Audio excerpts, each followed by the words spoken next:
السلام عليكم ورحمة الله وبركاته. الحمد لله والصلاة والسلام على أشرف الأنبياء والمرسلين وعلى آله وأصحابه ومن تبعهم بإحسان إلى يوم الدين. أما بعد، baada ya kumhimidi Allah subhanahu wa ta'ala na kumtakia rehma kipenzi chake Bwana Mtume Muhammadin sallallahu alayhi wasallam, bila shaka tunapaswa kurudisha shukrani kwa Allah subhanahu wa ta'ala na kumwomba tupatie tawfik katika mazuri yale ambayo yatamridhisha yeye Allah subhanahu wa ta'ala. Leo tunaingia moja kwa moja katika suratul Humazah, ambapo Allah subhanahu wa ta'ala amesema wailul likulli humazatin lumazah. Na kwanza kabisa tuangalie jina hili lililopatikana katika sura hii. Nasema katika kitabu cha Muyassar, liftitahiha biwa'id kull humazat au kulli humazat, kwa kuanzwa kwa kupewa onyo kali yule ambaye atakuwa ana sifa hiyo ya tabia ya kufanya kitendo hicho cha humaz, ambayo tutapata katika tafsiri. Wa huwa alladhi yaghtabu an-nas, na ni yule ambaye kwamba anawazungumzia watu kwa ubaya au kuwasengenya, wa yat'anu fihi, na vile vile anawatilia dosari katika sifa zao au katika utu wao na kuwazungumzia kwa ubaya. Huyo mtu huyo anaitwa humaz. Katika makusudio ya hii sura, alhadithu an istihza'i al-kuffar bil muslimin, imezungumzia istihza za makafiri juu ya Waislamu, wa hamzihim, na kule kuwasengenya kwao, wa lamzihim, na kuwaashiria kwao kwa kuwadharau, wa ishtighalihim bi jam'i al-amwal, na pia vile vile sura hii imezungumzia kwa kushughulika hao makafiri na watu ambao hawana imani ya Allah kwa kukusanya mali nyingi ambazo hawatazitumia katika haki wala hawatazitumia katika dini ya Allah subhanahu wa ta'ala. Na ile hali wao wakiendelea kukusanya hayo mali, dhannina li farti jahlihim anna almal sayatrukuhum mukhalladina fi dunya, wao wakiendelea kufanya hilo la kukusanya mali, wanadhani kwa ujahili wao kwamba hizo mali wanazozikusanya zitawaacha na watabakia kuishi katika dunia milele. Pia katika sura hii wa wasfi al-adhabi shadid, na kumesifiwa adhabu kali, alladhi yulaqunahu fi nari jahannam, ile ambayo kwamba watu hao watakwenda kuipata katika moto wa Allah subhanahu wa ta'ala. Wailul likulli humazatin lumaza, nasema katika tafsiri al-Muyassar, sharru wa halak, ni shari au upotevu na uangamivu, likulli mughtabin linnas, kwa yote yule ambaye atakuwa na sifa ya kuwasengenya watu na kuwataja vibaya. Kwa hiyo Mwenyezi Mungu asema wailul likulli humazati al-lumaz. Na aya hii au sura hii imekhtalifiana baadhi ya wanavyoni kwamba je, imeshuka kwa watu gani au ni ya watu wote kwa ujumla. Ziko kauli tano. Kauli ya kwanza yasema imeshuka kwa Ubay ibn Khalaf. Kauli ya pili Walid ibn al-Mughira. Kauli ya tatu Jamil ibn Amir al-Juhami, huyo ndiyo pia ni katika watu waliokusudiwa katika hii sura. Na kauli ya nne Akhnas ibn Shariq, kwamba yeye ndio aliyokuwa na sifa hiyo, wailul likulli humazatin lumaz, na pia akikusanya mali kwa nia mbaya. Ama kauli ya mwisho asema Imam al-Mawardi amun min ghairi khusus, kwamba kauli hiyo ama sura hii imekuja kwa wanadamu wote bila ya kuhasusishwa, imekuja kwa huyu au huyu, ni ya watu wote kwa jumla. Wa hadha huwa al-arjah, na hii ndio kauli yenye nguvu, maana yake inatuhusu sote. Muislamu akisikia yale yanayopatikana katika mtu mwenye sifa hii na adabu zake, ili aweze kujiepusha. Na wanavyoni pia wamekhtalifiana katika kutafsiri humazatil lumaz. Wakaenda mmoja katika kauli ya kwanza akasema humaza maana yake ni kusengenya, wa al-lumaza huwa al-ayyab, ni kumtia mtu aibu na kumtajia sifa zake mbaya, pamoja na yeye mwenyewe akiwa anasikia au anaona. Kauli ya pili, maana ya humaza, amesema alladhi yalmizu nnas. Yalmizu nnas ni yule ambaye kwamba anawadharau watu na kuwakejeli. Kauli nyingine kwamba lumaza alladhi yalmizuhum bilisani, ni mtu ambaye kwamba atakuwa anasengenya watu kwa kupitia ulimi wake. Tukimaliza hizi akwali tutaonesha mfano ili iwe rahisi. Kauli ya tatu asema alladhi yahmizu fi wajhi idha aqbal, ni mtu ambaye kwamba anaashiria kwa kudharau kwa kupitia uso wake pindi mtu atakapokuwa amekabiliana naye. Ama ukitafsiri lumaza kulingana na hii kauli ya tatu, wanasema alladhi yalmizuhu min khalfihi idha adba, ni kumdharau mtu pindi atakapokuwa ameondoka. Na hii ndio kauli yenye nguvu. Maana yake ni kwamba akiwa yuko mbele yake atamdharau kwa yeye mwenyewe kuona, ima atatumia ulimi au atatumia mdomo wake kwa kuzungumza. Maana ya kusema kwa ulimi ni kama vile kusema, kina mama hawataona hiyo mfano, lakini ni kama vile kuinusha kichwa, kuashiria wao, ukaashiriana na mwenzako kumwambia, alafu watu wakacheka. Kwa hiyo tu Allah subhanahu wa ta'ala amekizungumzia kwamba pia ni katika lumaza, ni katika mambo mabaya mtu hapaswi kumfanyia mwenzake. Kwa hiyo haifai kumdharau mtu kwa namna yoyote ile. Ndio maana Allah subhanahu wa ta'ala, ndio maana Mtume Muhammad sallallahu alaihi wasallam akatwambia, almuslim man salima almuslimuna min lisanihi wa yadihi, muislamu wa haki wa ukweli ni yule ambaye kwamba waislamu watasalimika kwa yeye, kupitia yeye, kutokamana na mkono wake na ulimi wake. Kwa hiyo usiudhi mtu kupitia mkono au kupitia ulimi ikawa ni sababu ya kupata hasira za Allah subhanahu wa ta'ala. Ama kauli ya mwisho, alladhi yu'ibu jahran biyadihi au lisan, humaza yule anayetia aibu kitu au mtu au kumtaja mtu kwa ubaya na kumwambia maneno makali, ima atatumia mkono au ulimi, lakini jahar. Tofauti ya humaza na lumaza ni kwamba lumaza ni ya kisiri na humaza ni ya dhahiri. Na baadhi ya ulama wakasema humaza ni ya kutumia mkono au ulimi na lumaza ni ya kutumia tu ishara au uso kufanya hivi au ulimi. Almuhim, zote hizo zinaingia katika makosa na mtu asiweze kumfanyia Muislamu mwenzake lolote katika hilo. Na ndio maana Mtume sallallahu alaihi wasallam katika hijjatul wadaa akawahusia watu kwamba kuna vitu ni haramu nyinyi kwa mtu, ni haramu kwa kila mtu, yani kila mtu amewekewa hiyo ni ulinzi wake. Nafsi na ardhi, heshima ni katika kitu ambacho Muislamu anapaswa kukilinda kwa hali yoyote, heshima yake. Kwa hiyo ikiwa mtu atakwenda kufanya kitendo au kutamka neno ambalo litavunja heshima ya Muislamu mwenzake, atakuwa ameingia katika hili fungu, na tumuombe Allah subhanahu wa ta'ala atuepushe. Alladhi, mtu ambaye kwamba ana sifa hizo mbili, humaza na lumaza, pia Allah subhanahu wa ta'ala anasema sifa yake nyingine, alladhi jamaa malan wa addada, ambaye kwamba amekusanya mali na akazihisabu. Katika tafsiri zimekuja kauli tano pia vile. Addada anwaa mali, amekusanya sampuli nyingi za mali. Kauli ya pili, ittakhadha malahu liman yarithu min auladi, kwamba amekwenda kujitengezea katika mali nyingi ambazo watakuja kurithi watoto wake.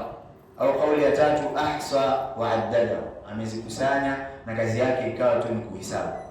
Yeye raha yake ni ahesabu tu, zizidi tu. Hiyo ndio raha yake mtu kama huyo, kwa Allah subhanahu wa ta'ala amemkemea. Alafu kauli ya nne, annahu fakhirun biadadihi wa kathratihi, pia anajifakhiri kwa ule wingi wake na kule kila akihesabu sema mimi nina vitu kadhaa wa kadhaa na kujifakhiri mbele za watu, pia hii si sifa nzuri. Maana dhalika ni kwamba mtu hakatazwi kukusanya mali. Kukusanya mali mtu hakatazwi, lakini ikiwa katika nia yake atakuwa na nia nzuri kusaidia watu wake na kusaidia Waislamu na kufanya pale atakapoweza katika njia ya Allah subhanahu wa ta'ala. Alladhi jamaa malahu wa addadahu. Kisha aya ya tatu Allah subhanahu wa ta'ala anasema yahsabu. Ikija kauli yahsabu katika Qur'an maana yake yadhunnu, anadhani. Kwa hiyo yahsabu, anadhani, huyo mwanadamu aliyekusanya mali na aliye na sifa ya kufanya kusengenya kwa ishara au kwa kutumia ulimi, mtu huyo atakuwa anadhani kwamba zile mali zake zitamuweka yeye milele katika hii dunia. Yahsabu anna malahu akhlad, yadhunnu annahu dhamina li nafsihi, anadhani kwamba amejidhaminia nafsi yake bihadha almali alladhi jamaa, kwa hizo mali ambazo kwamba amezikusanya, alkhulud fi dunya, ataishi milele katika dunia, wal iflat min alhisab, na pia kwenda kushindwa kufanyia hisabu, yani kwamba kwa zile mali zake zitakwenda kumuokoa yeye na hisabu. Wala yadri, na wala hajui, anna albukhl, ya kwamba mtu akifanya sifa hiyo ya kukusanya mali na kutarajia zimsaidie mbeleni, yakusifu al-a'mar, ubakhili ni wenye kwenda kupunguza katika umri, wa yukhribu diyar, na pia vile vile katika sifa moja ya bukhl inaharibu majumba. Wa anna albirra, na mtu akiwa na wema na kusaidia wenzake, yazidu fil umr, atazidishiwa katika umri wake, wal barakatu fil buyut, na pia vile vile baraka katika nyumba itazidi, ikiwa mtu anakusanya mali kwa nia tofauti na hizi ambazo tunazizungumzia hapa. Na ni kitu kibaya au ni akili tofauti ambayo haikubaliki, hata mwanadamu hawezi kuikubali kwamba mali zikufanye wewe uweze kubakia, kwa sababu ukiangalia katika watu waliotangulia, Allah subhanahu wa ta'ala ametupa mifano mingi. Kuna watu waliopatia Allah subhanahu wa ta'ala katika mali nyingi, mfano wake Qarun alipewa mali nyingi, na ili ufahamu kwamba mali za Qarun ilikuwa ni nyingi, Allah subhanahu wa ta'ala alipotaka kupiga mfano wa mali zake hakuzipigia kwamba zafika dhahabu kiasi fulani wala fulani, alipiga mfano wa funguo tu za mali hizo. Kwa akasema inna Qarun kana min qaumi Musa fabagha alayhi wa atainahu min al-kunuz, na tukampatia katika kunuz, yani mali jam'un kathir, mali nyingi. Ma inna mafatihahu, kwamba hizo mali tuliompa kiasi cha kwamba funguo zake latanu bil usbati ulil quwwa, zinabebwa na watu wenye nguvu. Usba ni kikundi cha watu, na wanavyoona wanasema haianzi kuhesabiwa usba ikiwa iko chini ya 7. Kwa hiyo maana ni watu 8 kwenda mbele ndio walikuwa wana uwezo wa kufanya nini, kubeba hizo funguo za mali ya Qarun. Lakini Allah subhanahu wa ta'ala alimgharikisha yeye pamoja na mali zake baada ya kumkufuru Allah subhanahu wa ta'ala. Na vile vile hawa ni watu waliopewa mali na ni watu wabaya, lakini ukiangalia katika watu wazuri vile vile hakuna aliyebakia. Ikiwa atakufa Mtume Muhammad sallallahu alaihi wasallam, nani mwingine atabakia? Ndio Allah subhanahu wa ta'ala amwashiria Mtume sallallahu alaihi wasallam katika sura Az-Zumar akimwambia innaka mayitun wa innahum mayitun, na akatumia kalima ya kitendo kilichopita kwamba wewe tayari ni mayit, maana yake maiti mtarajiwa, innaka satamut, na wao pia watakwenda kufariki. Na alipofariki Mtume Muhammad sallallahu alaihi wasallam, Umar akawa mwenye kukataa na kushika upanga, akasema yoyote yule atakayesema kwamba Mtume Muhammad sallallahu alaihi wasallam amefariki, mimi nitamkata kichwa chake au nitateta naye. Lakini akatoka Abu Bakar radhiallahu anhu akamsomea aya ya Allah subhanahu wa ta'ala, akamwambia wama Muhammadun illa rasul, na hakuwa Muhammad isipokuwa mtume wa Allah subhanahu wa ta'ala, qad khalat min qablihi rusul, wamepita kabla yake mitume, afa immat, akifa au kutil au akiuliwa, inqalabtum ala aqabikum, mutarudi katika dini zenu za nyuma mlivyokuwa kama za kabla ya kutumwa kwa Mtume Muhammad sallallahu alaihi wasallam. Kwa hiyo hizi zote zinaonyesha kwamba hakuna atakayebakia katika ulimwengu huu au dunia hii, kila kiumbe kitakuwa ni chenye kumalizika. Kullu man alaiha fan wa yabqa wajhu rabbika dhul jalali wal ikram.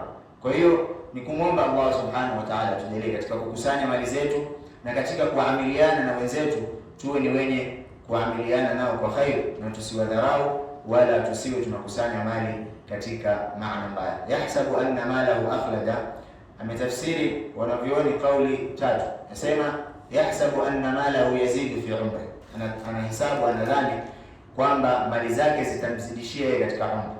Ama kauli ya pili, yahsabu anna malahu yamna'uhu min al-maut, anadhani kwamba mali zake zitakwenda kumkataza yeye na kufariki.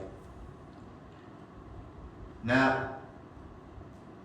Muislamu atakapokuwa na fikra kama hiyo au muumini, hii ni moja katika imani mbaya, maana kwamba wadhani kwamba kile alichokupatia Allah subhanahu wa ta'ala kitakusaidia wewe katika umri. Hakuna kinachoweza kumwongezea mtu umri wake au kumpunguzia. Walan yuakhir Allahu nafsan idha jaa ajalu, hata ukaona pesa gani, ule wakati umefika, hata ukapelekwa hospitali gani, hata ukapelekwa mahali ambapo kuna madaktari wamebobea, ikiwa ni wakati Allah subhanahu wa ta'ala ashapitisha, huu ndo wakati wako wa kuondoka katika dunia hii, nafsi haichelewi. Ainama takunu yudrikumul maut walau kuntum fi burujin mushayyad, popote pale mtakapokuwa mauti yanawafikia, hata kama mkiwa katika majumba yaliyojengwa kisawasawa, yana kuta za kutosha, yana nguzo, lakini kama ni mauti yamefika, hakuna kiumbe atakayeweza kujizuilia na hilo. Ndio Allah subhanahu wa ta'ala sema, falawla idha balaghatil hulqum wa antum hina idhin tandhurun, nafsi inapokuwa yatoka imefika katika hulqum, watu wake wa karibu wako pale, madaktari, mashini zote ziko pale, lakini mtu atafariki na hakuna atakayeweza kuzuia hilo, kwa sababu ni katika uwezo wa Allah subhanahu wa ta'ala. Yahsabu anna malahu akhlada ay yanfa'uhu ba'da mauti. Pia katika kauli ya tatu kwamba anadhani mali zake zitamfaa baada ya mauti. Idha mata ibn adam inqata amaluhu illa min thalath, mwanadamu akifariki amali zake zinakatika isipokuwa amali tatu: sadaqatun jariya au ilmun yuntafa'u bihi au waladun salih. Kwa hiyo maana kile unachokitanguliza katika dunia kwa ajili ya Allah, kwa ajili ya kesho yako, ndicho kilichobaki. Ndio siku moja Mtume sallallahu alaihi wasallam akawa ameletewa zawadi, baadhi yao wanasema ni paja la mbuzi, lilikuwa limetengezwa vizuri, akawa ni mwenye kutoa, na kila anacholetewa akawa mwenye kutoa, na alipokurudi katika nyumba zake kuuliza kumebakia nini, wakasema hakuna kilichobaki kwa sababu tumewapatia watu wengine. Mtume sallallahu alaihi wasallam akawajibu akawaambia, tulichotoa ndicho kilichobaki, na kile tulichokibakisha hicho si chetu. Kwa sababu mtu anaweza kukusanya mali lakini zikaja zikatumiwa na watakaokuja baada yake, na yeye mwenyewe hata akitumia, lakini bado haimaanishi amekuwa amezifanyia kitu kizuri, bali kuzifanyia kitu kizuri ni kuzitoa kwa ajili ya Allah subhanahu wa ta'ala, ili Allah subhanahu wa ta'ala aweze kutuwekea yale ambayo tutakuwa tumeyatoa. Ndio ile hadithi katika Israiliyat kwamba kuna mtu alitoa kanzu au nguo ambayo ilikuwa ishatumika, na mwingine akatoa mkate lakini ilikuwa ni nusu, kisha wakaenda kuoneshwa malipo yake waliokwenda kuwekewa baada ya zile sadakati zao walizotoa. Ndio mmoja akasema, laitahu kana jadida, laiti ingekuwa ni mpya ile nguo niliyoitoa, malipo yake yakazidi yakawa mengi.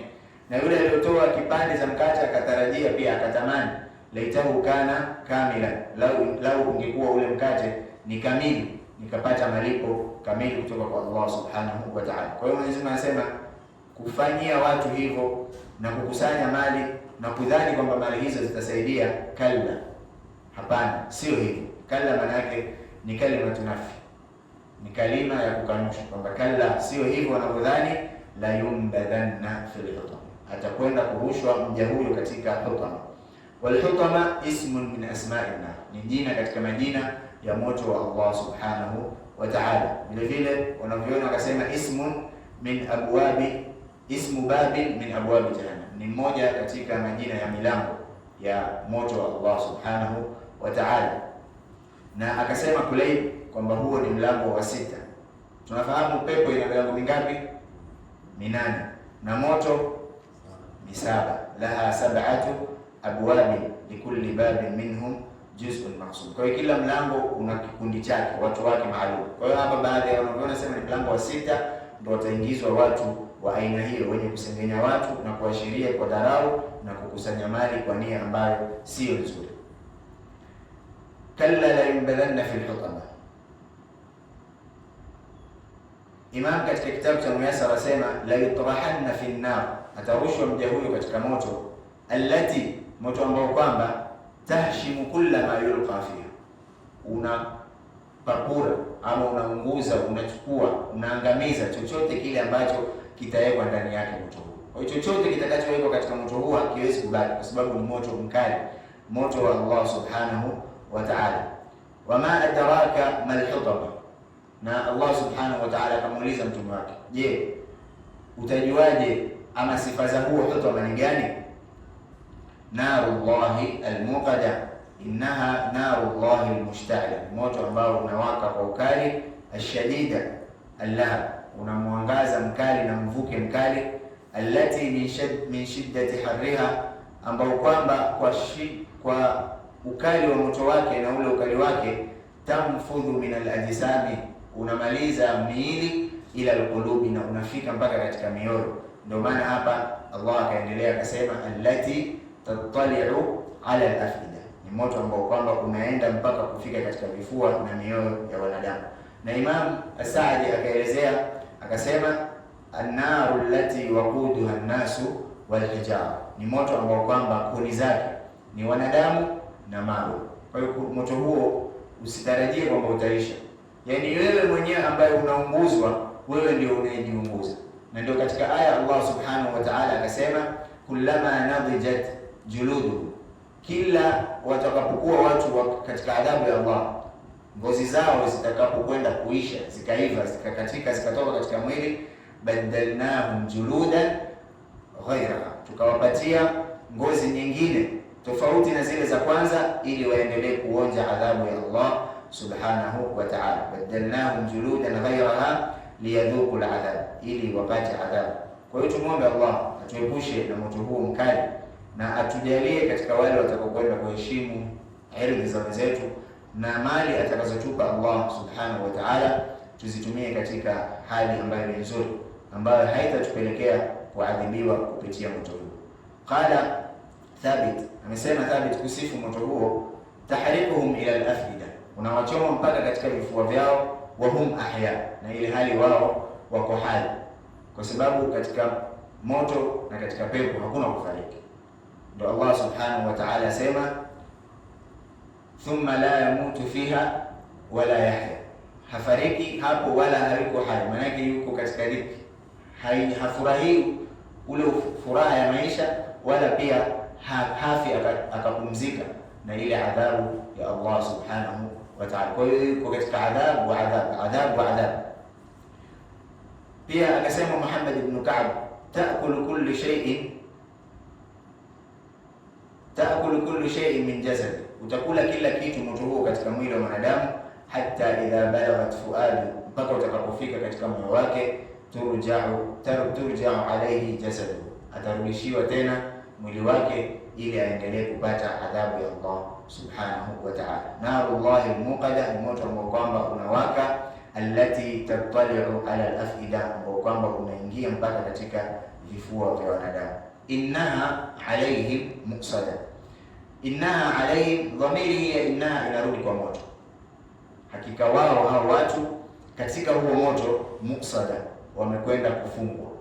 Na katika neno la kufungwa wamekhtalifiana wanavyo, kufungwa miguu au kufungwa mikono au kufungiwa ndani ya huo moto, vyovyote vile lengo ni kwamba wasiweze kufanya nini? Kutoka, lialla yakhruju minha. Ndio maana Imam Saadi akasema akasema hivyo, lialla yakhruju minha, na akatoa aya hiyo akasema, kullama aradu an yakhruju minha uidu fiha, kila wakitaka kutoka Allah subhanahu wa ta'ala anawarudisha. Na pia vile vile wale watu watakaokwenda kumuita Malik, yule ambaye ni mlinzi wa mlango wa moto, wanadau ya Malik liyaqdi alaina rabbu qala innakum makithun, watamwambia ya Malik, mola wetu atukidhie, tujue atupitishie hukumu, ima tufe au atutoe atusamee. Lakini Malik atawajibu, atawaambia innakum makithun, hakika nyinyi ni wenye kubakia katika moto huo. Na watakaposema tena watolewe, Allah subhanahu wa ta'ala atawajibu, atawaambia qala khsa'u fiha, bakini ndani ya moto huo, wala tukallimun, wala hamutazungumzishwa tena, yani muendelee kupata adhabu wala hatutawashughulikia. Maana yake wala tukallimun. Na Allah subhanahu wa ta'ala asema innaha alayhim muqsada, wao watakuwa wamefungiwa katika moto huo. katika aya za Allah subhanahu wa ta'ala zinazopatikana katika sura Az-Zumar au Fussilat, anatoa picha ya watu watakapokwenda kuingia motoni na watu watakapokwenda kuingia peponi. Nasema Allah subhanahu wa ta'ala, wasiqa alladhina ittaqaw rabbahum ila aljannati zumar, watakokotwa. Sifa maana yake ni kusindikizwa wale ambao kwamba wamemcha Allah subhanahu wa ta'ala mpaka katika pepo wakiwa zumar, maana yake ni makundi kwa makundi. Hatta idha jauha, mpaka watakapofika katika ule moto. Wafutihat abwabu, na itakuwa milango yake imeshafunguliwa. Ndio maana inapatikana hii wao, wafutihat abwabu. Na alipokuwa Allah subhanahu wa ta'ala anaelezea watu wa motoni, akasema wasiqa alladhina kafaru, na wakapelekwa wale ambao kwamba wamekufuru, ila wasiqa alladhina kafaru ila jahannam zumar, mpaka katika jahannam wakiwa makundi makundi. Hatta idha jauha, mpaka watakapofikia. Futihat abwabu, zitafunguliwa sasa, au itafunguliwa wakati huo milango ya moto. Na hapa wanavyoona wakatoa mfano, wakasema ni kama vile mtu anapokwenda kuingizwa jela. Jela huwezi kufika ukakaribishwa kwa furaha na milango ikawa iko wazi. Utafika mpaka pale utafunguliwa mlango, kitendo cha wewe kuingia ule mlango utafungwa. Lakini watu wakubwa, watu wanaokaribishwa sehemu za heshima, wanakuwa wamewekewa mpaka red carpet na wamekunjuliwa mabustani na watu wanawapokea kwa furaha. Ndio mfano huo wakatoa wanavyoona, wakasema tofauti ya wao. Hata idha jauha futihat, inafunguliwa wakati huo. Hata idha jauha wa futihat, mpaka watakapofika katika milango ya pepo, itakuwa hiyo milango tayari imeshafunguliwa. Innaha alayhim muqsada, hakika wao katika huo moto watakuwa wamefungwa. Fi amadin mumaddada, katika kauli hii fi amadin mumaddada imekuja aqwali nyingi, tutazitaja alafu tutataja ile ambayo ni kubwa. Fi amadin mumaddada, nasema kauli ya kwanza, musadatun bi'umudin mumaddada, wamefungwa katika nguzo ambazo ni ndefu, hawawezi hata kujitoa katika nguzo hizo. Kwa hiyo kila ukipanda katika ile nguzo hufiki mwisho wake. Kauli ya pili, annahum mu'adhabuna fiha bi'umudin muhaddada, kwamba wataadhibiwa ndani ya moto kwa nguzo ambazo ni za chuma, nguzo za chuma, kisha mtu atakuwa amefungwa katika nguzo hiyo. Kauli ya tatu, hiya al-aghlal was-salasil, ni minyororo na zile cheni ambazo watu watafungwa kupitia hiyo. Kwa hiyo hata kuwa amefungwa katika nguzo yote, lakini atakuwa tu amefungwa minyororo na cheni. Kauli ya mwisho, dahrun mamdud, na hii ndio kauli ambayo wanavyuoni wengi wameenda nayo, kwamba ni umri mrefu usiokuwa na mwisho. Kwa fi amadin mumaddada, umri mrefu ambao usiokuwa na mwisho. La yakhrujuna minha, hataweza kutoka kabisa katika moto wa Allah subhanahu wa ta'ala. Hawa ni watu ambao wamekwenda kumkosea Allah pamoja na kuongeza shirki. Mpaka hapo tufahamiane kwamba huwezi kuwa ni Muislamu kisha ukawa utafanya haya mambo kisha ukawa katika pepo ya Allah subhanahu, ukawa katika adhabu ya Allah milele. Utaadhibiwa kadri ya yale makosa yako, mwisho utatolewa kuingia katika neema za Allah subhanahu wa ta'ala. Ama hawa waliokusudiwa hapa ni watu waliokuwa na hizi sifa na pia vile vile wakachanganya katika sifa hizo shirki na kumkufuru Allah subhanahu wa ta'ala. Tutarudia hii sura kwa ufupi na kutaja mafanikio ama fawaid tunazopata, kisha tuingie katika sura ya pili inshallah. Wailul likulli humazatin lumazah, upotevu na shar kwa wale ambao wanawadharau wenzao na kuwasengenya kwa ishara au kwa vitendo. Kwa hiyo wailul likulli humazatin lumazah, ole wao na upotevu juu yao wale ambao wana sifa ya kusengenya na kuwadharau watu, ima kwa vitendo au kwa ishara, kwa maneno. Alladhi jamaa malan muaddada, ambaye kwamba atakusanya mtu mali na akawa ni mwenye kuzihisabu na bila kuzifanyia jambo lolote la khair. Kal yahsabu anna malahu akhlada, na mtu huyo akadhani kwamba hizo mali anazozikusanya zitamuokoa yeye hapa duniani na pia zitakuwa ni sababu ya kumfanya asifariki au zitakuwa ni sababu ya kumuokoa na adhabu ya Allah. Popote vile atakavyodhani, sivyo alivyodhani, bali mtu huyo atakwenda kuwekwa katika adhabu ya Allah subhanahu wa ta'ala. Kalla la yumbadhanna fil hutama. Wama adraka mal hutama, Allah muuliza mtume wake, na umejuaje, umejua au unajua sifa za hiyo hutama? Akasema narullah, ni moto wa Allah unaowaka kwa ukali, ambao unaunguza miili mpaka unaunguza pia vifua na mioyo.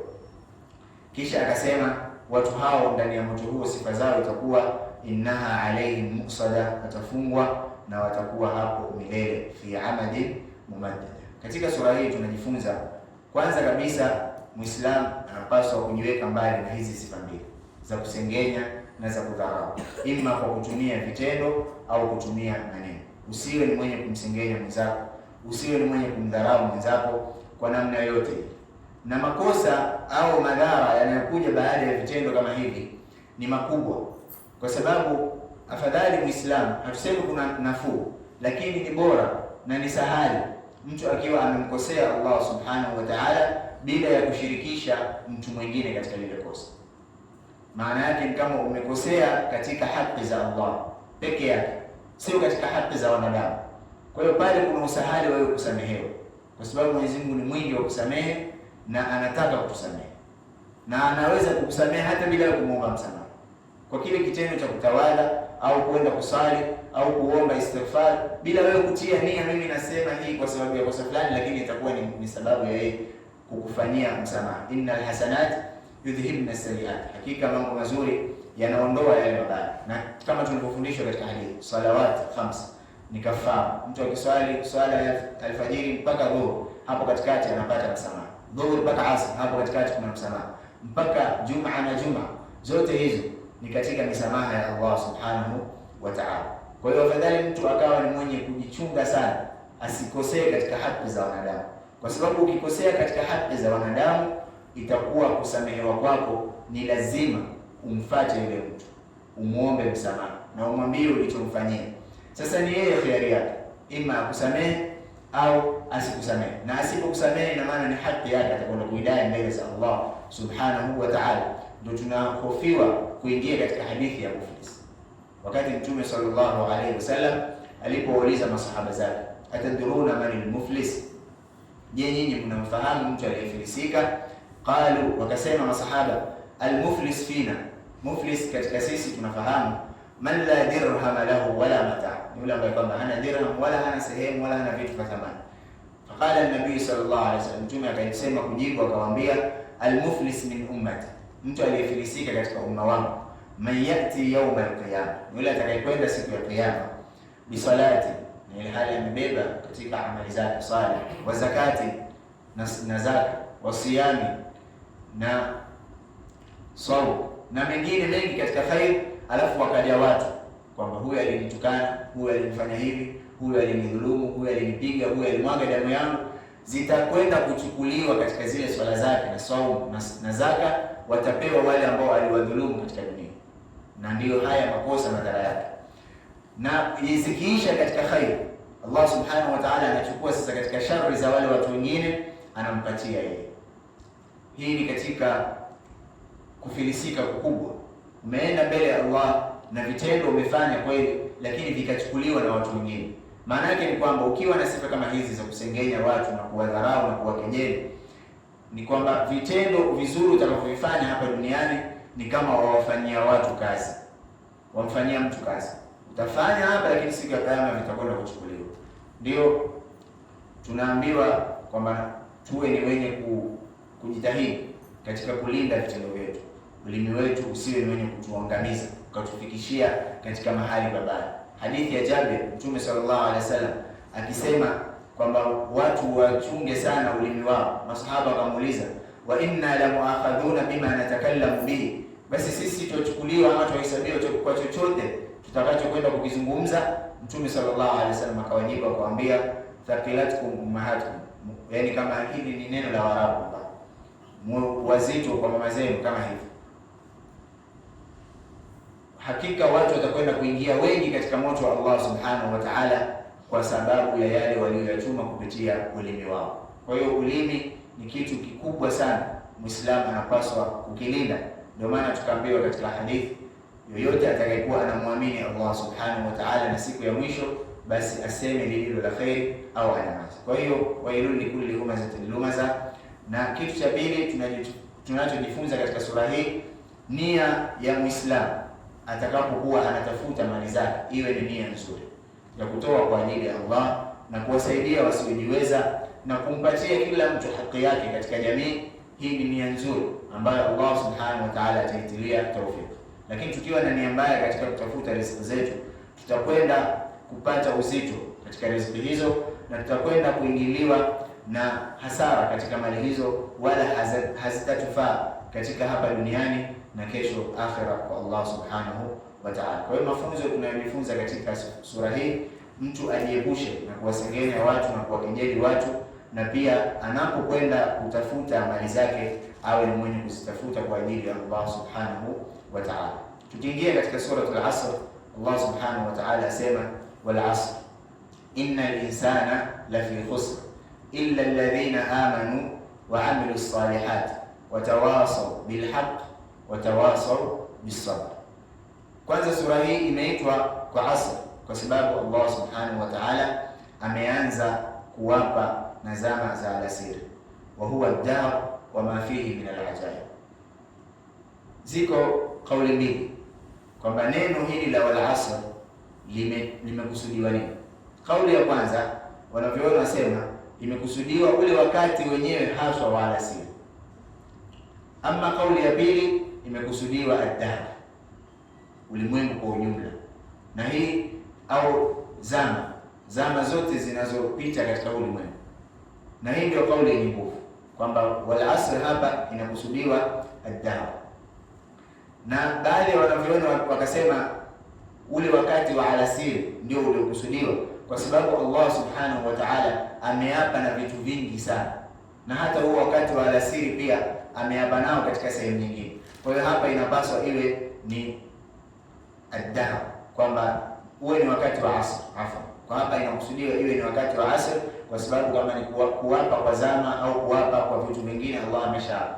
Na kuna sura ambayo imebeba viapo vingi visaba vya kufuatana, nayo ni suratu ash-shams, wash-shamsi wa duhaha wal-qamari idha talaha wan-nahari idha jallaha wal-layli idha yaghshaha was-samai wama banaha wal-ardi wama tahaha wa nafsi wama sawaha. Viapo visaba hivi vikubwa sana, tutafika inshallah katika hii sura na tutaangalia ndani yake Allah subhanahu wa ta'ala anakusudia nini. Lakini kwamba Allah subhanahu wa ta'ala kuwapa na kitu chochote ni katika shani yake, anaweza kuwapa na chochote kile na hakuna anayeweza kumuuliza.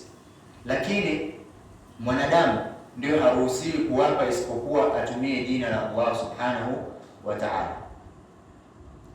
Katika makusudio ya hii sura, Allah subhanahu wa ta'ala anataka kutufundisha kwanza at-taqrir wa at-ta'kid, kuthibitisha anna al-insana fi khasara, kwamba mwanadamu yuko katika khasara wa halak na upotevu, illa isipokuwa man ittasafa bima yunjihi, isipokuwa yule atakayesifika kwa yale atakayomuokoa yeye katika huo upotevu, min al-iman, kutokamana na imani, wal amal salih, na vitendo vyema, watawasi, na pia watu wahusiane bil haqq, watawasaw bis sabr. Wa fi dhimni dhalik, na miongoni mwa makusudio ya sura hii, alhathu ala al-a'mal, ni kuhimizwa mwanadamu ala al-a'mal, kufanya vile vitendo almujibatu lis-saada, vinavyoleta utulivu katika maisha yetu, wal isharatu, na pia vile vile sura hii inatuashiria ila halaki al-ghafilina anhu, kwa wale ambao watakuwa wameghafilika na kumwamini Allah na kutenda mazuri na kuhusiana katika haki na sabr, watakwenda kuangamia.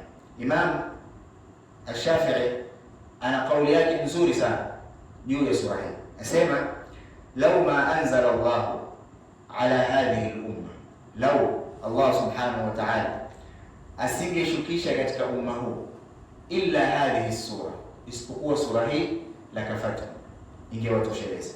Na pia katika riwaya nyingine la wasa'atuhum, ingewatosheleza na kila kitu, na ingekuwa ni kama wasaa kwao, ingewapanua ingewapatia kila khair.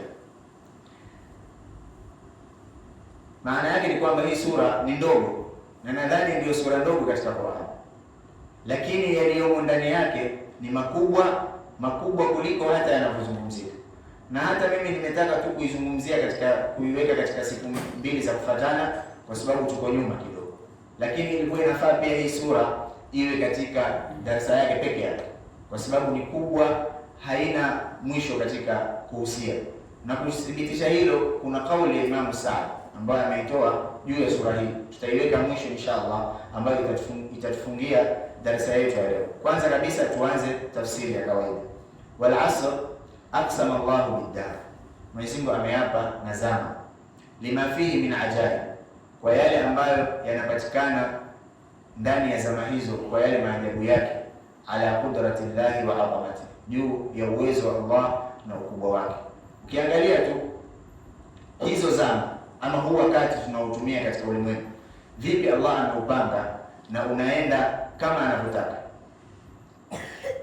unavupishana usiku na mchana, vile zinavupishana kwa mipangilio. Baadhi ya wakati ikawa usiku ni mrefu, mchana ni mfupi, na baadhi ya wakati ikawa mchana ni mrefu, usiku ni mfupi. Zote hizi ni katika hali zake, na amesema Allah subhanahu wa ta'ala katika sura At-Tauba akisema, inna iddata ash-shuhur inda Allah, hakika idadi ya miezi mbele ya Allah subhanahu wa ta'ala, 12 shahran fi kitabillah, ni idadi ya miezi 12 katika kitabu ameandika. Yauma khalaqa as-samawati wal ardh, tangu siku ambayo Allah subhanahu wa ta'ala ameumba mbingu na ardhi.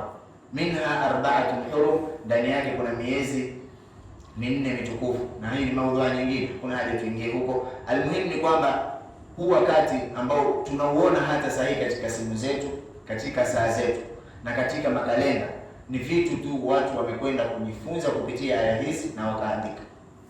Na lau kuna mtu atataka kuonesha kwa yeye mjuzi zaidi, basi atoe tu kalenda ambayo ina miezi 13, uone vile kalenda yake itajikoroga, haitawahi na hakuna mtu atawahi kutokea.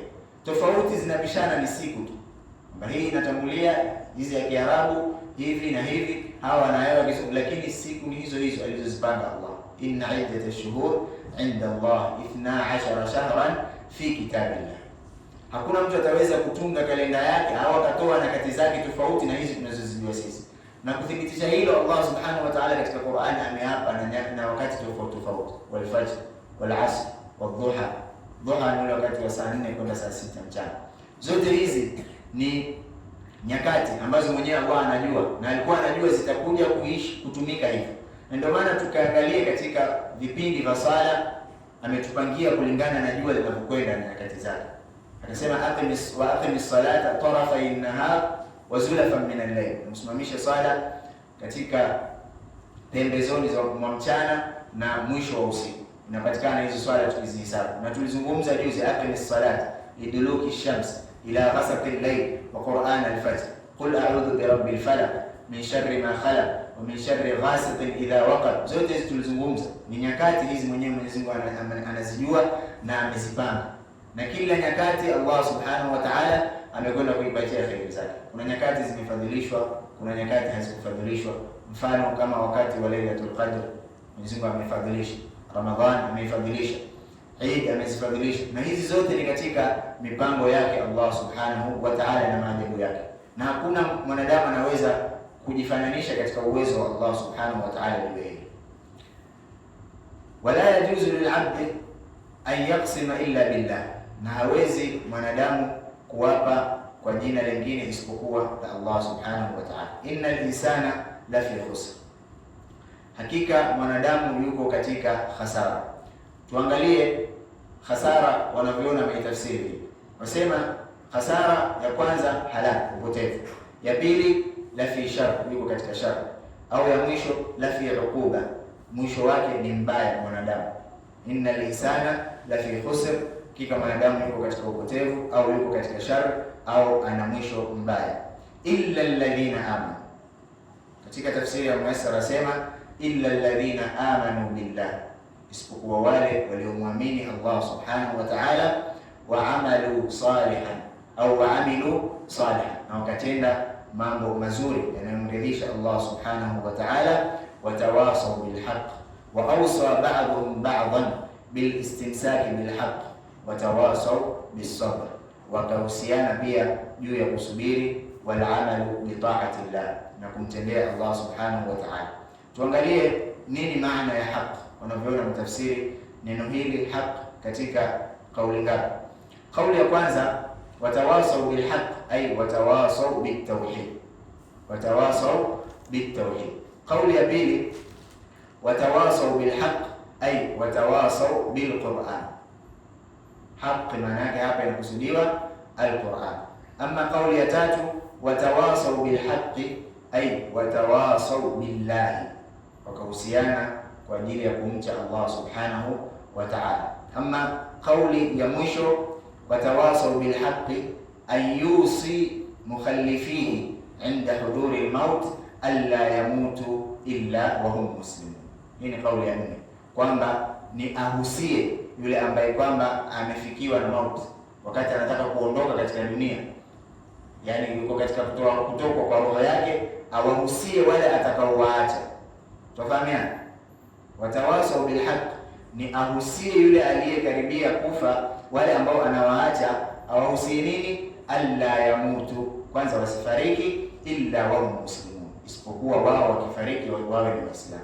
Na hii tunapata katika kauli nyingi, katika aya nyingi. Mwanzo Allah asema ya ayyuhalladhina amanu, enyi mliomwamini Allah subhanahu wa ta'ala, ittaqullaha haqqa tuqatih, mumche Allah subhanahu wa ta'ala haki ya kumcha, wala tamutunna, na wala msiwe ni wenye kuondoka katika hii dunia, illa wa antum muslimun, isipokuwa nyinyi ni Waislamu. Na tuangalie katika wasia aliyotoa Ibrahim na Yaqub kwa watoto wake. Wawassa biha Ibrahimu banihi wa Yaqub ya bunay inna Allah astafa lakum ad-din. Mwenyezi Mungu alisimulia sema Ibrahim na Yaqub wakawahusia watoto wao, akawaambia ya bunay, enyi vijana wangu, inna Allah astafa lakum ad-din, hakika Mwenyezi Mungu amewachagulia nyinyi dini, fala tamutunna, basi msifariki, illa wa antum muslimun, isipokuwa mfariki ile hali nyinyi mkiwa ni Waislamu. Katika hili nadhani tumezungumza sana na tumesema umuhimu wa mtu kumtarajia Allah subhanahu wa ta'ala. Iyyaka na'budu wa iyyaka nasta'in, wewe tunakuabudu na wewe peke yako tunakutaka msaada. Msaada tukasema hakuna msaada mwingine ambao ni bora mtu kuomba kwa Allah isipokuwa msaada wa nini? Uongofu, hidayah. Ndio aya ya mbele Allah asema ihdina siratal mustaqim. Kwa hiyo ikiwa aya kama hii Allah subhanahu wa ta'ala asema mwanadamu yuko katika hasara, isipokuwa waliokuwa na sifa hizi. Kwanza kabisa amanu, wamemwamini Allah, kisha waamilu salihat. Kwa hiyo ukienda kumwamini Allah subhanahu wa ta'ala, maana yake ni kwamba uko tayari kwa lolote lile atakalokuamrisha Allah subhanahu wa ta'ala, na uko tayari kuacha lolote lile atakalo kukataza Allah subhanahu wa ta'ala. Lakini haitoshi, lazima umuombe Allah subhanahu wa ta'ala akuthibitishe katika hiyo haki, akuthibitishe katika hiyo dini mpaka pale mwisho wako. Na ndio maana sana tuhusiwa tuwe ni wenye kumuomba Allah subhanahu wa ta'ala husnul khatima, mwisho mwema. Mwanadamu anaweza kuwa ni mwema mpaka ikakaribia, kama ilivyokuja katika hadithi, mpaka ikakaribia ajali yake, akatanguliwa na kitendo cha watu wa motoni, akaingia motoni. Au imekuja pia katika hadithi kwamba zama za mwisho itafika wakati mtu analala akiwa ni Muislamu na ataamka akiwa ni kafir, au mwingine atalala akiwa ni kafir na ataamka akiwa ni Muislamu. Zote hizi ni katika mipango ya Allah subhanahu wa ta'ala, na viko visa vingi katika Qur'an, watu waliokuwa wamepewa neema ya imani wakaikosea, wakamuasi Allah, wakapokonywa neema hii na wakawa ni wenye kuwa mbali na Allah subhanahu wa ta'ala. Ndio maana tunaambiwa sana tusome rabbana la tuzigh qulubana ba'da idh hadaytana wa hab lana min ladunka rahma innaka antal wahhab. Na hata angalia dua ya watu wa pangoni, walimuomba Allah subhanahu wa ta'ala, na ndio maana Mwenyezi Mungu subhanahu wa ta'ala akasema warabatna ala qulubi. Maana rabt ni kuzuia kitu kisifurukuta. Kwa ule wakati wote ambao wao wamelala miaka 300 na zaidi, Mwenyezi Mungu Mwenyezi Mungu alifunga mioyo yao na imani. Kwa hiyo hata walipoamka wao waliamka wakiwa na ile imani ya Allah subhanahu wa ta'ala. Kwa hiyo kama mtu anapaswa kumuomba Allah, amuombe, amwambie wazidnahu huda. Wao waliomba zidna huda, ndio Allah sema tukawazidishie uongofu na vile vile tukaifunga mioyo yao. Warabatna ala qulubi idh qamu faqalu rabbuna rabbus samawati wal ard lan nad'u min dunihi ilahan laqad qulna idhan shatata. Walipoinuka neno lao la kwanza wakasema faqalu rabbuna rabbus samawati, kwa sababu mioyo yao Mwenyezi Mungu aliifunga na hakuiacha ikapotea katika njia ya Allah subhanahu wa ta'ala. Kwa hiyo sisi pia tunapaswa kumwomba Allah atufunge mioyo yetu katika hiyo haki na tubakie na tusiondoke katika ulimwengu isipokuwa sisi ni Waislamu. Ndio Nabii Yusuf katika dua yake maarufu akaomba tawaffani musliman wa alhiqni bis-salihin. Tawaffani musliman, nifishe nikiwa ni Muislamu. Juzi tukazungumza akasema hakusema hata tawaffani mu'mina. Maana tunajua muslim ni daraja ndogo kuliko mu'min. Na huyu ni nabii, lakini anasema tu tawaffani muslim. Maana ajua nikifa Muislamu mimi, lolote litakalotokea huko, lakini mimi niko katika nini? Niko katika khair. Kwa hiyo watawasau bil haqq, ai wakahusiana ule wakati wa kufikia mtu anafariki akawaambia watu wake msife isipokuwa nyinyi mufu mkiwa katika Uislamu. Watawasau bis sabr, na wakahusiana katika sabr. Na wanavyoona mtafsiri sabr kwamba ala ta'atillah, sabr katika kumtii Allah, ala maftarada Allah, sabr katika yale aliyofaradhisha Allah, ama as-sabru 'anil maharim, mtu kufanya subra katika yale aliyoharamisha Allah, watibau ash-shahawat, na kufuata shahawat. Mwisho kabisa tumesema tutasoma kauli ya Imam Saadi ambayo tutafunga nayo mazungumzo yetu. Imam Saadi yasema aqsama Allah ta'ala bil asr, Mwenyezi Mungu ameapa na zama za alasiri, au ameapa na zama zote kwa ujumla za dunia. Alladhi huwa al-layl wan-nahar, zama ambazo kwamba ndio usiku na mchana. Kwa hiyo ukisema zama haitoki ndani ya usiku na mchana, iwe itakapokuwa, lakini ni nini? Usiku na mchana. Hakuna jina lingine tutapatia, labda tu tutasema sasa mchana, jioni, alfajiri, lakini ni usiku na mchana ndio Allah ametumia sana. Huwa alladhi khalaqa al-layla wan-nahara, khalaqa al-layl wan-nahar. Mahallu af'ali al-ibada wa a'mali, kwamba hizo nyakati za usiku na mchana ni viwango ama ni nyakati za watu kufanya vitendo na kazi zao. Usiku Allah ameumba kwa kazi gani? Hili ni swali nauliza.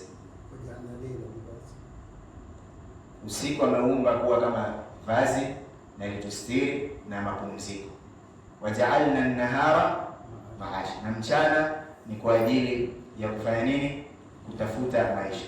Na Muislamu anahusiwa katika kuamiliana na hivi vitu viwili. Usiku auweke kwa ajili ya Allah subhanahu wa ta'ala, afanye ibada zake, na mchana awe ni mwenye kufanya shughuli zake kabisa katika zile shughuli akiendelea na kumtaja Allah subhanahu wa ta'ala, sio kufanya tu shughuli bila kufanya kumtaja Allah. Kwa hiyo hii ni katika masala waliozungumzia wanavyoni, lakini tuendelee ili wakati hauturuhusu. Wa hiya af'alu al-ibada wa a'mali, usiku na mchana ni sehemu ya watu kufanya vitendo vyao na ibada zao. Wal khasara, na miongoni katika kazi za usiku ni watu kuzungumza na Allah subhanahu wa ta'ala. Ndio maana Allah subhanahu wa ta'ala akasema laila litaskunu fi, mtulie. Si kutulia tu kwa kulala peke yake, bali kutulia pia kwa nafsi, kwa ajili ya kuzungumza na Allah subhanahu wa ta'ala, kupata utulivu wa nafsi, kupata raha ya kuzungumza na Allah subhanahu wa ta'ala katika nyakati zile. Wal khasara maratib, Imam As-Saadi asema na khasara ziko katika sampuli nyingi mtafauti, zenye kutofautiana. Qad yakunu khasaran mutlaqa, inaweza kuwa inakusudiwa khasara ya ujumla, ambayo ni gani? Man khasira ad-dunya wal akhirah, ni yule ambaye atakasirika hapa duniani hata kuwa Muislamu, na akhira hata ingia katika pepo. Wafatahu an-na'im wastahaqa al-jahim, akapoteza neema za Allah duniani na kesho akhera, na akastahili zaidi. Na tufahamu moja katika neema kubwa za duniani ni mtu kuwa Muislamu. Tufahamiana, awe tajiri mtu atakapokuwa, afunguliwe katika hizi neema za dunia mtu atakapofunguliwa, lakini kama Allah subhanahu wa ta'ala hajampatia neema ya ule kusikia raha wakati yeye anamwabudu Allah subhanahu wa ta'ala, hata kama ni Muslim, bado mtu huyo atakuwa ana dhiki katika moyo wake. Ndio Allah subhanahu wa ta'ala akasema, man amila salihan, yeyote yule atakayefanya kitendo kizuri, min dhakari au untha wa huwa mu'min, falanuhyiyannahu hayatan tayyiba. Hayatan tayyiba, unaona hapa sema sio tu maisha ya kufunguliwa kiriziki, bali kufunguliwa moyo ukawa una amani na utulivu na unamwabudu Allah subhanahu wa ta'ala. Pia akaendelea akasema, wakad yakunu khasiran, na huenda huyo mwanadamu akawa amehasirika kulingana na makusudio ya Allah, min ba'dhi alwujud, kwa kule kupatikana baadhi ya vitu, duna ba'd, na kukakosekana vingine. Walihadha ammama Allahu alkhasara, kwa ajili hiyo Mwenyezi Mungu amekusanya hasara kwa ujumla, likulli insan, kwa kila mwanadamu, illa, isipokuwa akasema kuna watu hawajahasirika, illa man ittasafa bi arba'i sifat, isipokuwa yule ambaye atakwenda kujipamba na sifa 4. Akaendelea akasema, sifa ya kwanza al-iman billah, kumwamini Allah subhanahu wa ta'ala, na akasema wala yatimmu al-iman illa bil ilm. Tufahamiana, na wala haitatimia imani isipokuwa kwa nini? Kwa ilmu. Ndio maana twa walimu zinatolewa durusi, watu wanahimizwa wamjue Allah subhanahu wa ta'ala. Ndio Mtume sallallahu alaihi wasallam akaambiwa, fa'lam annahu la ilaha illa Allah wastaghfir li dhanbik, jua kwamba Allah subhanahu wa ta'ala ndiye Mola peke yake apasaye kuabudiwa, kisha utake sasa msamaha kwa makosa yako. Lakini kwanza ni ilmu, na Allah subhanahu wa ta'ala akataka kutufahamisha akasema, innama yakhsha Allah min ibadihi ulama, hakika wanaomcha Allah ni wale maulama. Na akasema tena, qul hal yastawi alladhina ya'lamun walladhina la ya'lamun, watakuwa sawa wale wanaojua na ambao hawajui? Hawawezi kuwa sawa. Na ziko ayati nyingi, hadithi nyingi za kufadhilisha yule anayejua katika Uislamu kuliko yule ambaye hajui. Kwa hiyo imani ya Muislamu iwe ni imani ambayo ndani yake itafungamana na ilmu ya Allah subhanahu wa ta'ala. Kauli ya pili akasema, kitendo cha pili ambao Allah subhanahu wa ta'ala anasema hao hawako katika hasara ni wale watakaokwenda kufanya vitendo vyema, wal amalu wassalih. Na akaendelea akasema, wa hadha shamilun, na hii imekusanya li af'ali alkhair kulliha, vitendo vyote vya khair, adh-dhahira wal batina, vile vya dhahiri na vile vya kisiri. Tuanze kidogo mfano katika vitendo vya dhahiri. Nadhani tutachelewesha tu adhana, nadhani haina neno. Vitendo vya dhahiri, sala, as-sawm, zaka, hizi ni katika vitendo vya dhahiri. Ama vitendo vya batin, ikhlas, nia yako, ile ikhlas yako umefanya kwa ajili ya nini? Kwa hiyo wewe ukafanya kitendo dhahiri kizuri, lakini ikhlas ikiwa ni mbaya pia ni mtihani. Kwa hiyo vile vitendo vyetu vitakuwa ni vya dhahiri na batina, na batina pia iwe ni vizuri. Kwa hiyo hapa inaingia katika hali zote, vitendo vikiwa ni vya kuonekana au havionekani, na huenda hivyo ambavyo pia ni vya kuonekana, lakini ukavifanya kwa nini? Kwa siri pia, kama ukiswali peke yako au ukafunga, lakini watu wasifanye nini? Wasikujue. Imekuja katika tarehe kwamba yuko mtu mmoja katika watu wema tabi'in, alikuwa anafunga saumu ya Daud. Saumu ya Daud tunaijua, kufunga siku na kuacha siku, miaka 40, na mke wake hajui kama huyu mtu anafunga hiyo saumu. Akitoka asubuhi anabeba chakula, akirudi anasema hakusikia njaa kula, ama asema alikipeana, hadangani.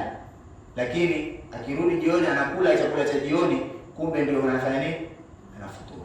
Na zile siku ambazo atakuwa amebeba na hafungi, atakuwa amekula kile chakula chake. Hivyo miaka 40, na hakuna, mke wake hakujua mpaka hiyo siri akaja kujua baada ya kufariki yule mtu, akiambiwa na mwenzake ambaye alikuwa anafanya kazi naye pamoja, ndio ikadhihirika. Kwa hiyo hivi vyote zote hizi zinaingia katika kuficha vitendo vyetu ili vizidi kuwa na uzito mbele ya Allah subhanahu wa ta'ala. Liaf'ali alkhair kulliha adh-dhahira wal batina almutaalliqa bihaqqillah, vilivyofungamana na haki ya Allah wa haqqi ibadihi, na haki za waja wake, alwajibatu walmustahab, zile za wajib na zile ambazo zinapendekezwa kama sunna. Kisha akasema tena watawasau bilhaq, na watu wahusiane katika haki, alladhi huwa aliman, haki ambayo ni iman, wala amalu salih, na vile vile ni hivyo vitendo vizuri pia inatafsirika haki, an yusi ba'dhum ba'dhan bidhalik, wenyewe kwa wenyewe wahusiane juu ya hilo, wala huthu alayhi, na wahusiane pia wahimizane, wayarghabu fi wayuraqibuhu fi, na mtu apendezeshe mwenzake, yani amwelezee faida na natija ya vile vitendo vizuri mpaka mtu afanye nini, apende kuvifanya. Na hapa kuna faida pia, kama vile Mtume sallallahu alaihi wasallam akasema, man sanna fil islam sunna falahu ajru man amila bihi wa ajru man amila, kwamba atapata yoyote yule atakayefanya sunna njema katika Uislamu, akaanzisha kitu kizuri watu wakafanya, na si kuanzisha ya bid'a. Masala nadhani ashazungumza sana wakati wa turuhusu, yani kitu ambacho kilikuwa kiko na yeye akakifanya, watu wakawa ni wenye kukifanya tayari katika sheria, akakianzisha kikapendezeshea watu. Kwa hiyo unapata malipo yule atakayefanya. Kwa hiyo kule kumhusia mtu na kumpendezeshea tayari ni katika sababu za wewe pia kupata malipo. Ndio ile tunaona au ilmun yuntafa'u bi, au ilmu yenye kuleta manufaa. Wakati wa turuhusu tutakwenda mbio mbio. Almuhim, mwisho akamalizia Imam Saadi akasema, fabil amrayn alawwalayn, kwa mambo mawili ya kwanza ambayo ni watawasaw illa alladhina amanu wa amilu salihat. Kwa haya mambo mawili ya kwanza, yukammilu al-insana nafsahu, mwanadamu kwanza anajikamilisha yeye nafsi yake. Wa bil amrayn al-akhirayn, na mambo mawili ya mwisho ambayo tawasaw bil haqq wa tawasaw bis sabr, yukammilu ghayrahu, anamkamilisha mwenzake. Mpaka hapo umefahamika? Kwa hiyo ukifanya mawili ya kwanza utakuwa umejikamilisha wewe, umeamini na umetenda mazuri.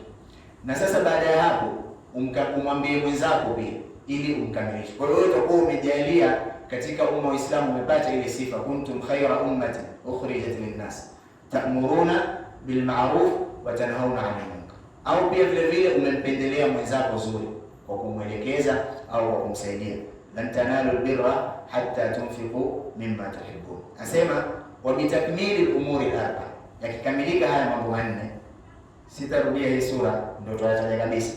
Jambo la kwanza illa alladhina amanu, jambo la pili wa amilu salihat, jambo la tatu watawasaw bil haqq, jambo la mwisho watawasaw bis sabr. Wa bitakmili al-umuri al-arba, yakikamilika haya mambo manne, yakunu al-insan, atakuwa mwanadamu qad salima min al-khasara, amesalimika na hii khasara iliyokusudiwa hapa, innal insana la fi khusr, amesalimika wa faza birribhi al-azim, na atakuwa amefaulu kwa faida ambayo haina mfano, kubwa sana. Kwa hiyo mpaka hapo inshallah tutakomea, na katika siku ijayo tutarudia hizi sura mbili mwanzo kama kuzikumbushia, alafu tutaingia katika sura nyingine. Shukran, jazakumullahu khairan. Hata leo hatutapata maswali inshallah.